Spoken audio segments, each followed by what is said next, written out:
आके निकलती थी और उससे रूगर्दानी करते थे, उससे डिनाई करते थे या उसे अमली जामा नहीं पहनाते थे। तो आज वही यानी जो इबरत का मकाम है वो ये कि वो जो जज बशीर खान साहब जब किसी और को साए सुना रहे थे तो मियां नवाज शरीफ को साए सुनाई गई तो फिर उस पे लड्डू बांटे जा रहे थे और बड़ी खुशियों की शादियां बजाए जा रहे थे। आज वही बशीर खान साहब इमरान खान साहब को सुना रहे हैं। तो मैं समझता हूँ कि तफसीली फैसला आएगा तो उसके बाद उस पर मजीद राजधानी हो सकेगी, लेकिन इस वक्त ये जो फैसला है बज़ाहिर कानून की रोशनी में बिल्कुल दुरुस्त है। इन्होंने कोशिश की कि साइफर केस को भी जितना डिले कर सकें करें और इस केस को भी जितना डिले कर सकें करें। जिस तरह के फॉरेन फंडिंग का केस हमारे सामने है कि उस केस को कितनी तवालत दी गई, उस ट्रायल को कितना डिले किया गया कि 8-9 साल लगे उसे इलेक्शन कमीशन को फैसला करने में। जी सर, आपको लगता है कि तमाम कानूनी तकाजे पूरे हुए हैं इस मामले में, उजलत में फैसला नहीं दिया गया? देखें कोर्ट के पास कल वाले केस में भी ऐसे ही था कि जब वकला बार बार जो डिफेंस काउंसिल्स हैं उन्हें बार बार अपॉर्चुनिटी आप दें, उसके बावजूद वो कोर्ट में हाजिर होने से कासर हों, डेलिब्रेटली कोर्ट में हाजिर ना हो, तो फिर कोर्ट के पास कोई ऑप्शन नहीं रह जाता कि वो स्टेट एक्सपेंस पे काउंसिल इंगेज करके तो मुल्जमान की तरफ से क्रॉस एग्जामिन करवाएं। इसी तरह आज के केस में भी यही हुआ कि जब उन्हें कहा गया कि 342 की स्टेटमेंट साइन कर दें तो इन्होंने इनकार कर दिया कि हमारे वकला आएंगे तो वो करेंगे। वकला कोर्ट में नहीं आ रहे, बावजूद इसके कि जो साइफर केस की ऑर्डर शीट है वो रिफ्लेक्ट करती है कि इमरान खान साहब और शाह महमूद कुरैशी साहब ने बार बार टाइम लिया कि जी हमारे वकला रास्ते में फला जगह इतने बजे पहुंचेंगे। फिर दरखास्तें मिसलेनियस एप्लीकेशन आना शुरू हो गई, फिर ये कमिटमेंट दी गई और अंडरटेकिंग दी गई जी कि दरखास्तें डिसाइड कर लें, उसके बाद हम जिरा करते हैं। एप्लीकेशन डिसाइड हुई तो उसके बावजूद भी जिरा नहीं की गई।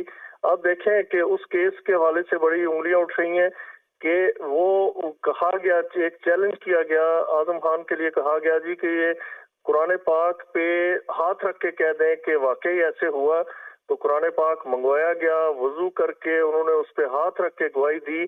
तो अब इन्होंने कोशिश की है बाज़ जगहों पे कि अपने खिलाफ खुद केस साबित करें कि गवाह को आप चैलेंज करते हैं, उसे इनवाइट करते हैं कि आप ऑन ओथ पे ही होता है गवाह, लेकिन कुरान पाक पे फिजिकली हाथ रख के ये स्टेटमेंट देने को तैयार है। तो उसने फोर्थ विद बगैर किसी हेजिटेशन के उसे माना, उसे तस्लीम किया और यस कहा। फिर उस पे हाथ रख के उन्होंने गवाही दी, जो मैं समझता हूँ कि क्रेडिबल एविडेंस है। जो मुल्जम के कहने पे जब गवाह ओथ ले ले, स्पेशल ओथ ले ले, तो फिर वो केस उसके खिलाफ प्रूव समझा जाता है। और मेरे ख्याल में that case was proved by the prosecution up to the hilt. जी सर, जैसे कि आपने भी जिक्र किया कि ताखीरी हरबे भी इस्तेमाल किए जाते रहे हैं, इसको उनकी लीगल टीम की गैर संजीदगी कहें या नाअहली कहें कि उनको नहीं मालूम था कि अदालत ने तो फैसला देना ही देना है? देखें लीगल टीम का कोई कसूर नहीं है इसमें। लीगल टीम को जो इंस्ट्रक्शंस होती हैं उसके क्लाइंट की तरफ से वही की जाती हैं। ये क्लाइंट्स की तरफ से था कि आप इस तरह से लीगल टीम को चले, उन्होंने मशवरा दिया होगा, उसमें भी उनकी भी ज़ाहिर कंसेंट होती है कि आप इसमें डेलिब्रेटली आप गैर हाजिर हो जाएं, आप हाजिर ना हो, ताकि हम अपीलेट स्टेज पे ग्राउंड ले सकें कि हमारे वकला जो थे उन्हें मौका नहीं दिया गया या वो क्रॉस एग्जामिन नहीं कर सके, बजाय इसके उसके वो स्टेट काउंसिल को एंगेज करके तो उससे जिरा करवाई गई। इस तरह की सिर्फ अपनी अपील की ग्राउंड्स बनाने के लिए, ताकि केस रिमांड हो सके और मजीद उसे प्रोट्रैक्ट और प्रोलॉन्ग कर सकें, इस तरह की कोशिशें की जाती हैं। लेकिन कोर्ट ने बिल्कुल आंखें बंद करके फैसला नहीं करना होता, बल्कि कोर्ट उस रिकॉर्ड को, अवेलेबल रिकॉर्ड को भी देखती है और फिर कंडक्ट देखती है एक्यूज्ड का, कंडक्ट कैसा उनका। तो ये बरसों इसका इंतजार नहीं किया जा सकता कि आपके वकला साहिबान कई साल ना है तो कोर्ट उसका इंतजार करे। जब आप देखते हैं कि बिल्कुल हेल्पलेस हो चुकी है कोर्ट, उसके पास कोई ऑप्शन नहीं, बार बार मौकों के बावजूद, अपॉर्चुनिटीज प्रोवाइड करने के बावजूद आपके वकला हाजिर नहीं हो रहे, तो कोर्ट के पास कोई ऑप्शन नहीं रह जाता सिवाय इसके کہ وہ اسٹیٹ ایکسپینس پہ کونسل انگیج کر کے ان سے جرا کروائیں. یہی اس کیس میں ہوا. جی اپنے ناظرین تک ایک اپڈیٹ پہنچائیں. بشرا بی بی گرفتاری دینے کے لیے اڈیالہ جیل پہنچ گئی ہیں. راجہ خالد صاحب، بشرا بی بی کا اس معاملے میں کتنا کردار ہے؟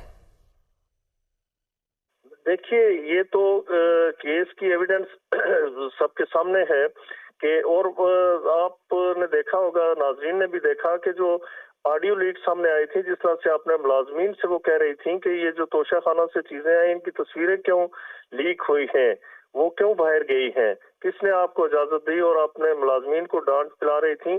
اصل میں سمجھتا ہوں کہ پرائم منسٹر آفس میں یا پرائم منسٹر ہاؤس میں جو در پردہ کام کر رہی تھیں وہ خاتون اول ہی تھیں، تو سارا کچھ ان کی انسٹرکشنز پہ ہو رہا تھا.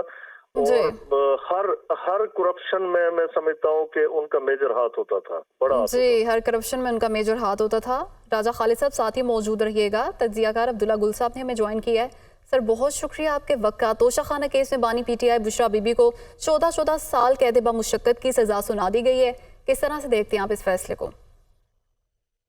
رحیم، بالکل میرا خیال ہے یہ فیصلہ تو متوقع تھا. اس کی وجہ تھا کہ پہلے دن سے جو ہے اس کو سیاست کے انداز میں کھیلا جا رہا تھا، بجائے اس کے کہ اس کے قانونی پہلوؤں کے اوپر غور کیا جاتا.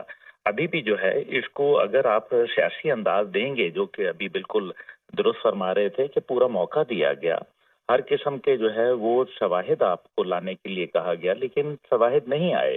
اور پھر اس طریقے سے جس کو یہ گھڑی بیچی گئی اور وہ تمام باتیں موجود ہیں. اور پھر بانی چیئرمین پی ٹی آئی کا کہنا تھا کہ میں ان کو انگلینڈ میں، یو اے ای میں اور پاکستان میں مقدموں میں. جی عبداللہ گل صاحب ساتھ ہی موجود رہیے گا. اپنے ناظرین تک ہم خبر پہنچائیں. بشرا بی بی جو کہ اب سے کچھ دیر پہلے اڈیالہ جیل پہنچی تھی گرفتاری دینے کے لیے، ان کو گرفتار کر لیا گیا ہے. ان کو 14 سال قید بمشقت کی سزا سنائی گئی ہے، بانی پی ٹی آئی اور بشرا بی بی کو. اور 10 سال کے لیے کسی بھی عوامی عہدے کے لیے نااہل قرار دے دیا گیا ہے اور 78 کروڑ 70 لاکھ روپے جرمانہ بھی عائد کیا گیا ہے. بشرا بی بی گرفتاری دینے کے لیے اب سے کچھ دیر پہلے وہاں پہنچی تھی اور ان کو گرفتار کر لیا گیا ہے. تجزیہ کار عبداللہ گل صاحب ہمارے ساتھ موجود ہیں. جی عبداللہ گل صاحب، کہیے گا اس فیصلے کی ٹائمنگ کے حوالے سے کیا کہیں گے؟ کہہ رہا تھا کہ ان کو پورا موقع دیا گیا. انہوں نے کہا کہ ہم جو ہے وہ نجی ٹی وی کے ایک اینکر کو بھی جو ہے ہم عدالت میں لے کے جائیں گے اور اس کے خلاف جو ہے وہ باقاعدہ غیر ملکی عدالتوں کے اندر جائیں گے. لیکن پھر اس کے بعد ہم نے دیکھا کہ انہوں نے عدالتوں میں جب لے کے گئے اور پھر بعد میں انہوں نے اپنی اپیل جو تھی وہ واپس لے لی. اس کا مطلب یہ تھا کہ یہ کیس پہلے دن سے کمزور تھا. اب اس کے اندر جو ایک اہم بات ہے کہ اگر، کیونکہ ابھی تفصیلی فیصلہ سامنے نہیں آیا، لیکن یقیناً اگر یہ جرمانہ جو عائد کیا گیا ہے اس ٹائم پہ 1 ارب 57 کروڑ 30 لاکھ روپے کا، اگر یہ ادا نہ کیا گیا تو پھر اس صورت میں یہ قید جو ہے یہ مزید بڑھ سکتی ہے اور اس کے اوپر مختلف قسم کے اور جو معاملات ہیں وہ بڑھ سکتے ہیں. دوسری بات یہ ہے کہ اس سے ہم نے یہ دیکھا کہ یہ جس طریقے سے معاملات چلے، نہ کل کوئی احتجاج دیکھنے میں آیا اور نہ آج جو ہے کوئی احتجاج نظر آ رہا ہے. اس کا مطلب یہ ہے کہ عوام کے اندر کہیں نہ کہیں اس بات کو تسلیم کر لیا گیا ہے